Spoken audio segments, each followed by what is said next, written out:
श्री स्वामी समर्थ. नमस्कार मंडळी, स्वागत आहे तुमचे माझ्या यूट्यूब चॅनलवरती. आजचा दिवस तुम्हाला खूप छान सुखाचा आनंदाचा जाऊ हीच मी स्वामींच्या चरणी प्रार्थना करते आणि आज या नवीन व्हिडिओला सुरुवात करते. उद्या 30 मार्च वार सोमवार आणि या दिवशी आलेला आहेत सोमप्रदोष. सोमप्रदोष म्हणजे सोमवारी येणारी त्रयोदशी तिथी, ज्याला सोमप्रदोष असे म्हटले जाते. म्हणजेच जेव्हा प्रदोष हा सोमवारी येतो तेव्हा त्याला सोमप्रदोष असे म्हटले जाते. प्रदोष व्रत हे प्रत्येक महिन्याच्या दोन्ही पक्षामध्ये येते. शुद्ध आणि वद्य त्रयोदशी तिथीला पाळले जाते. परंतु सोमवारी जेव्हा हे प्रदोष व्रत येते तेव्हा ते व्रत किंवा तो दिवस अतिशय शुभ आणि महत्त्वाचा मानला जातो.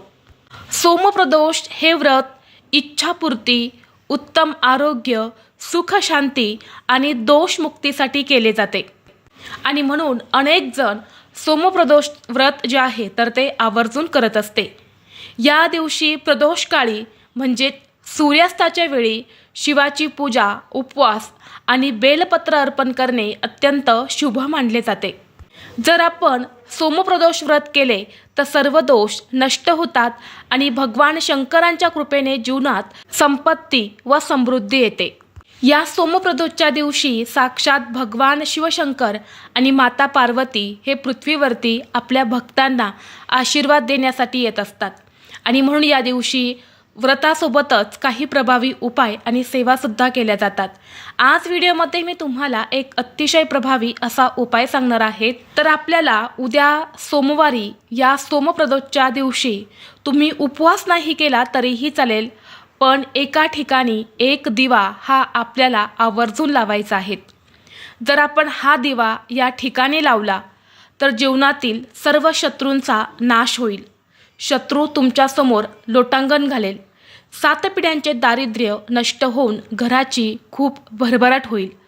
तुमच्या मनातील प्रत्येक इच्छा ही भगवान महादेवांच्या कृपेने पूर्ण होईल. तुमची सर्व अडलेली कामे हे देखील पूर्ण होतील.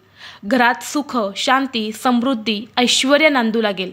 तर हा दिवा कुठे लावायचा आहे, कोणत्या वेळेत लावायचा आहे याबद्दलची संपूर्ण माहिती या व्हिडिओमध्ये मी तुमच्यासोबत शेअर करणार आहे. त्यामुळे तुम्ही हा व्हिडिओ स्किप न करता शेवटपर्यंत नक्की पहा. चॅनलवरती नवीन असाल तर सबस्क्राईब करा आणि असेच माहितीपूर्व नवनवीन व्हिडिओ पाहण्यासाठी बेल आयकॉनलाही प्रेस करा. म्हणजे जेव्हा कधी मी नवीन व्हिडिओ अपलोड करेल त्याचं नोटिफिकेशन सर्वात अगोदर तुम्हाला भेटेल आणि तुम्ही एक पण व्हिडिओ मिस करणार नाही. तसेच हाई बटन देखील क्लिक करा. तर पहा, आज या व्हिडिओमध्ये मी तुम्हाला जो उपाय सांगणार आहे ना, हा उपाय महाशिवपुराणात सांगितलेला आहे आणि तोच उपाय मी तुमच्यासोबत शेअर करणार आहे. जर या प्रदोषच्या दिवशी आपण हा उपाय जर केला तर या उपायांचा आपल्याला 100% फळ प्राप्त होते. कारण सोमप्रदोष हा जो दिवस आहे, हे जे व्रत आहे तर हे भगवान महादेव, माता पार्वती यांना समर्पित आहे. या दिवशी आपण जे काही उपाय, सेवा करतो तर त्याची आपल्याला शीघ्र फळ प्राप्त होते. कारण भगवान महादेव हे अतिशय भोळे देवता आहे. जर त्यांची आपण मनापासून सेवा, उपासना, पूजा, व्रत केले तर ते आपल्यावरती खूप लवकर प्रसन्न होतात. आणि म्हणून या दिवशी भगवान शिवांची पूजा करून काही उपायसुद्धा केले जातात. आणि खास करून शिवपुराणामध्ये आपण सांगितलेले जे काही उपाय करतो ना ते खूप जास्त प्रभावी ठरत असतात. आणि म्हणून जर तुम्हाला सोमप्रदोषचं व्रत करणं शक्य नाही झालं तरीही चालेल, परंतु हा दिवा जो आहे ना तो नक्कीच आपल्याला लावायचा आहे. आता हा दिवा कोणत्या वेळेमध्ये लावायचा आहे? हा दिवा तुम्ही सकाळी लावू शकता किंवा संध्याकाळी लावायचा आहे. जर सकाळी हा दिवा तुम्ही लावणार असेल तर सकाळी 9:30च्या अगोदरच तुम्हाला हा दिवा लावायचा आहे. आणि जर संध्याकाळी लावणार असेल तर संध्याकाळी सूर्यास्त होण्याच्या 1 तास अगोदर आणि सूर्यास्त झाल्यानंतर 1 तास म्हणजे प्रदोष काळामध्ये हा दिवा तुम्ही लावू शकता. म्हणजे सकाळी किंवा संध्याकाळी जेव्हा केव्हा तुम्हाला शक्य होईल तेव्हा हा दिवा लावायचा आहे. आणि जर तुम्हाला शक्य असेल, जमलेच, तर हा दिवा तुम्ही सकाळी आणि संध्याकाळी या दोन्ही वेळी लावू शकता. कोणत्याही पूजेमध्ये किंवा धार्मिक कार्यामध्ये दिव्याचे स्थान हे खूप मोठे आहे. कारण दिव्याशिवाय कोणतीही पूजा ही पूर्ण होत नाही. आणि म्हणून आपल्या शास्त्रामध्ये दिव्याला सकारात्मक ऊर्जा प्रदान करणारा आणि गरिबी, दारिद्र्य दूर करण्याचे साधन मानले जाते. दिव्याला ज्ञानाचे, प्रकाशाचे आणि सकारात्मक ऊर्जेचे साधन मानले जाते. दिव्यामुळे आपल्या आयुष्यामध्ये ज्ञानाचा प्रकाश येतो. आणि सगळ्यात महत्त्वाची गोष्ट म्हणजे जेव्हा आपण दिवा लावून एखादी पूजा, सेवा किंवा उपाय करतो ना, तेव्हा ती सेवा, तो उपाय देवांपर्यंत पोहोचवण्याचं काम दिवा हा करत असतो. कारण दिव्यातून निघणारी अग्नी ही थेट देवांपर्यंत पोहोचत असते आणि म्हणून दिव्याला खूप मोठं धार्मिक महत्त्व आहे. आणि जर आपण उद्या या सोमप्रदोषच्या दिवशी या एका ठिकाणी जर दिवा लावला ना, आपल्या घरामध्ये लक्ष्मी ही कायम स्थिर राहते. जर कष्ट आणि मेहनत करूनही तुमच्या घरामध्ये पैसा टिकत नसेल, सतत पैशांच्या अडचणी येत असतील, इतरांकडून तुम्हाला सतत उसने पैसे घ्यावा लागत असेल, किंवा आज तुमच्याकडे 50,000 रुपये आले आणि दुसऱ्या दिवशी अशा काहीतरी अडचणी निर्माण होतात, आलेला पैसा हा पुन्हा आपल्या घरातून निघून जातो. म्हणजेच काय, लक्ष्मी तुमच्यावरती प्रसन्न आहे परंतु तुमच्याकडे स्थिर नाही. म्हणून लक्ष्मीला स्थिर करण्यासाठी सुद्धा हा उपाय तितकाच प्रभावी मानला जातो. हा उपाय केल्याने घरातील कर्ज हे दूर होते, घरात सुख, शांती, समृद्धी नांदू लागते. तसेच घरातील वादविवाद, क्लेश दूर होऊन आनंदाचं वातावरण हे देखील निर्माण होते. तसेच हा उपाय केल्याने जीवनातील सर्व शत्रूंचा नाश होतो. त्याचबरोबर आपल्या घरात असणारा पितृदोष, ग्रहदोष हे सुद्धा दूर होतात आणि आपल्या मनातील प्रत्येक इच्छा, मनोकामना ही देखील या उपायाने पूर्ण होते. आता आपली प्रत्येक इच्छा पूर्ण होण्यासाठी आपल्याला कष्ट आणि मेहनत ही तर करावेच लागते. परंतु तुम्ही कधी कधी बघितलं असेल की आपण भरपूर प्रामाणिकपणे कष्ट आणि मेहनत करतो, परंतु आपल्या कष्टाला, मेहनतीला यश मिळत नाही आणि आपली इच्छा देखील पूर्ण होत नाही. आणि म्हणूनच आपल्या कष्टाला, मेहनतीला यश मिळावं यासाठी विशेष तिथीवरती काही प्रभावी उपाय जे आहे ना ते केले जातात. आता उपाय करण्यासाठी तुम्हाला उद्या सकाळी लवकर उठायचं आहे, स्वच्छ स्नान करायचं आहे. अंघोळ करत असताना अंघोळीच्या पाण्यामध्ये थोडंसं गाईचं कच्चं दूध टाका. यामुळे आपल्या कुंडलीमध्ये जर पितृदोष असेल तर तो दूर होतो. यानंतर स्वच्छ कपडे परिधान करून आपल्या देवघरातील देवांची विधिवत पूजा करून घ्यायची आहे. देवघरामध्ये शिवलिंग असेल तर नक्की शिवलिंगावरती अभिषेक करा.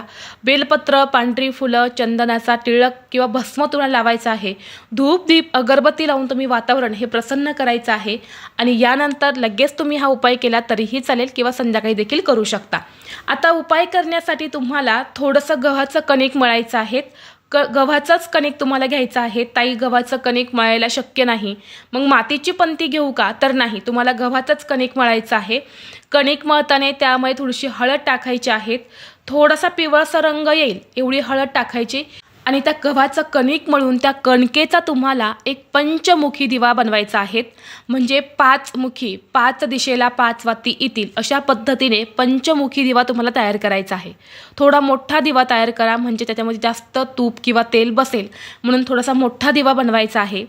यानंतर काय करायचं आहे, त्या दिव्यामध्ये तुम्हाला शुद्ध गाईचं तूप घालायचं आहे. तूप नसेल तर मग तुम्ही तेल घालू शकता आणि लांब कापसाच्या ज्या वाती असतात तर त्या वाती तुम्हाला त्या दिव्यामध्ये लावायच्या आहे. यानंतर काय करायचं आहे, तुम्हाला एका कलशामध्ये शुद्ध पिण्याचं पाणी भरायचं आहे. त्या पाण्यामध्ये थोडंसं गाईचं कच्चं दूध, थोडेसे काळे तीळ टाकायचे आहेत. गंगाजल असेल थोडंसं गंगाजल टाकायचं आहे. आणि यानंतर थोडेसे पांढरे तांदूळ घेऊन तुम्हाला या तिन्ही वस्तू घेऊन तुम्हाला जिथे कुठे तुमच्या घराजवळ आसपास महादेवाचं मंदिर असेल तर तिथे मंदिरामध्ये जायचं आहे. मंदिरामध्ये गेल्यानंतर तिथे सर्वप्रथम तुम्हाला जे तांदूळ तुम्ही घेऊन गेले आहेत, पांढरे तांदूळ न्यायचे आहेत आणि अखंड असायला हवे. तुटलेले फुटलेले घेऊ नका, अखंड तांदूळ तुम्हाला वापरायचे आहेत. कारण शिवपूजेमध्ये सर्व काही वस्तू ज्या आहेत तर त्या अखंड वापरल्या जातात. याचं अखंड फळ आपल्याला मिळतं. म्हणून थोडेसे तांदूळ तुम्ही घेतल्यानंतर ना तिथे शिवलिंगाजवळ तुम्हाला तांदूळ ठेवायचे आहेत आणि तांदळावरती हा दिवा तुम्हाला ठेवून प्रज्वलित करायचा आहे.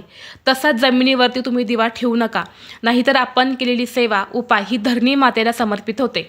म्हणून तांदळावरती हा दिवा ठेवून सर्वप्रथम दिवा प्रज्वलित करायचा आहे. दिवा प्रज्वलित केल्यानंतर हे जे जल आहे तर हे तुम्हाला तुमच्या दोन्ही हाताने शिवलिंगावरती अर्पण करायचं आहे। आता जल अर्पण करताना उत्तरेकडे तोंड करून तुम्हाला हे जल अर्पण करायचं आहे। जल अर्पण करत असताना ओम नमः शिवाय, ओम नमः शिवाय या मंत्राचा जप करावा। जल अर्पण करून झाले की शिवलिंगावरती बेलपत्र अर्पण करा, पांढरी फुले अर्पण करू शकता, धोत्र्याची फळं असेल तर ती सुद्धा अर्पण करू शकता। जर तुमच्याकडे कोणत्याच वस्तू नसेल तर शिवलिंगावरती ज्या कोणी व्यक्तीने ज्या काही वस्तू अर्पण केली असेल, मग बेलपत्र, धोत्र्याचं फळ, पांढरी फुलं ती उचलून घ्या, पाण्याने धुवून काढा आणि ती पुन्हा तुम्ही अर्पण करू शकता। आता या सर्व वस्तू अर्पण करून झाल्यानंतर दोन्ही हात जोडून तुम्हाला भगवान शिवशंकरांचं नामस्मरण करायचं आहे, माता पार्वतीचं स्मरण करायचं आहे आणि तुमच्या आयुष्यात ज्या काही समस्या आहे ना त्या दूर होण्यासाठी प्रार्थना करायच्या आहेत। महादेवांना सांगायचं आहे की हा दिवा मी तुमच्यासाठी लावला आहे। माझ्या आयुष्यामध्ये ज्या काही अडचणी आहे, जी काही संकट सुरू आहे तर ती दूर होऊ द्या, अशी मनोभावे प्रार्थना तुम्हाला करायची आहे आणि हा उपाय करून तुम्हाला घरी यायचं आहे। आता हा उपाय तुम्हाला जास्तीत जास्त म्हणजे 99% मंदिरामध्येच करण्याचा प्रयत्न करायचा आहे। जर मंदिरामध्ये हा उपाय करणं तुम्हाला शक्य नसेल, तुमच्या घराजवळ मंदिरच नसेल, तर अशा स्थितीमध्ये तुम्ही हा जो दिवा आहे ना, हा दिवा तुमच्या घराजवळ बेलवृक्ष असेल ना तर त्या बेलवृक्षाखाली लावायचा आहे आणि हे जलसुद्धा तुम्हाला बेलवृक्षाला अर्पण करायचं आहे। तर अशा पद्धतीने हा छोटासा उपाय तुम्हाला उद्या सोमप्रदोषच्या दिवशी करायचा आहे। खूप जास्त प्रभावी हा उपाय आहे। शिवपुराणामध्ये हा उपाय सांगितला गेला आहे आणि तसाच उपाय मी तुमच्यासोबत शेअर केलेला आहे। त्याचबरोबर जर तुमचं भरपूर दिवसापासून एखादं काम अडलेलं आहे, प्रयत्न करूनही ते काम तुमचं पूर्ण होत नसेल, तर एक उपाय सांगते, तो तुम्ही नक्की करून पहा। उपाय करण्यासाठी तुम्हाला 11 बेलाची पानं घ्यायची आहेत। ज्या पानांना 3 पानं असतात किंवा 5 पानं असतात असंच बेलपत्र घ्यायचं आहे। बेलपत्र घेताना कुठेही फाटलेलं तुटलेलं घेऊ नका। चांगली बेलपानं घ्यायची आहेत, स्वच्छ धुवून घ्यायची आहेत, लाल चंदन घ्यायचं आहे आणि चंदनाने प्रत्येक पानावरती तुम्हाला ओम नमः शिवाय असं लिहायचं आहे आणि ही सर्व पानं तुम्हाला महादेवांना अर्पण करायची आहेत आणि आपली अडलेली कामं पूर्ण होण्यासाठी प्रार्थना करायची आहे। तर अशा पद्धतीने हा एक उपायसुद्धा तुम्ही करू शकता।